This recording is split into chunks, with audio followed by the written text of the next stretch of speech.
রাম, লক্ষ্মণ এবং সীতা গভীর দণ্ডকারণ্য দিয়ে হেঁটে চলেছেন। কাঁটায় ভরা পথেও সীতা দেবী রামের অনুসরণ করে চলেছেন।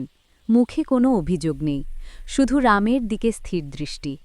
এক সন্ধ্যায় তারা এক বিশাল নদীর তীরে পৌঁছলেন। নদী পার হওয়ার জন্য কোনো নৌকা ছিল না, তাই রাতে একটি গাছের নিচে বিশ্রাম নেওয়ার সিদ্ধান্ত হল। রাম বললেন, সীতা, আজ এখানেই থাকতে হবে। সীতা মৃদু হাসলেন। তিনি একটি পাথরখণ্ডের ওপর বসলেন এবং মুহূর্ত দেরি না করে পরম যত্নে রামের চরণ দুটি নিজের কোলে টেনে নিলেন। তিনি সেই চরণ পরম নিষ্ঠা ভরে জল দিয়ে ধুয়ে তার শাড়ির আঁচল দিয়ে ধীরে ধীরে মুছিয়ে দিলেন, যেন রামের চরণে লেগে থাকা সামান্য ধূলিকণাও তার কাছে অমূল্য। লক্ষ্মণ এই দৃশ্য দেখে বিস্মিত হলেন। তিনি কাছে এসে বললেন, দেবী, আপনি রাজকন্যা, এই কষ্ট কেন করছেন?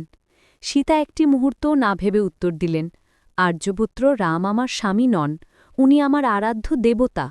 তার প্রতি আমার ভালোবাসা শুধু একটি সম্পর্ক নয় লক্ষ্মণ, এটি আমার ভক্তি, আমার জীবনের মূলমন্ত্র। এই বনবাসে তার সেবা করাই আমার সবথেকে বড় আনন্দ। রাম সীতার দিকে গভীর স্নেহে তাকালেন। তিনি অনুভব করলেন শত বিপদও এই পবিত্র বন্ধনকে ছিঁড়তে পারবে না। সীতার এই নিঃস্বার্থ সেবা ও ভক্তি তার শক্তির উৎস। পরের দিন সকালে নদী পার হওয়ার সময় রাম লক্ষ্মণকে বললেন, ভাই, সীতার এই ভালোবাসা এবং ভক্তিই আমাদের সম্পর্কের অবিচ্ছেদ্য অংশ। সে যখন আমাকে সেবা করে, তখন সে ধর্মকে সেবা করে, সে প্রেমকে সম্মান জানায়। গল্পের মূল শিক্ষা। এই গল্পের মূল শিক্ষা হল, ভক্তি হল নিঃস্বার্থ ভালোবাসা এবং সেবা, যা সম্পর্কের ভিত্তি মজবুত করে। যেখানে ভালোবাসা গভীর, সেখানে কোনো কাজই ছোট নয়। ভক্তি যে কোনো কষ্টের মাঝেও আনন্দ এনে দেয় এবং সম্পর্ককে চিরন্তন করে তোলে।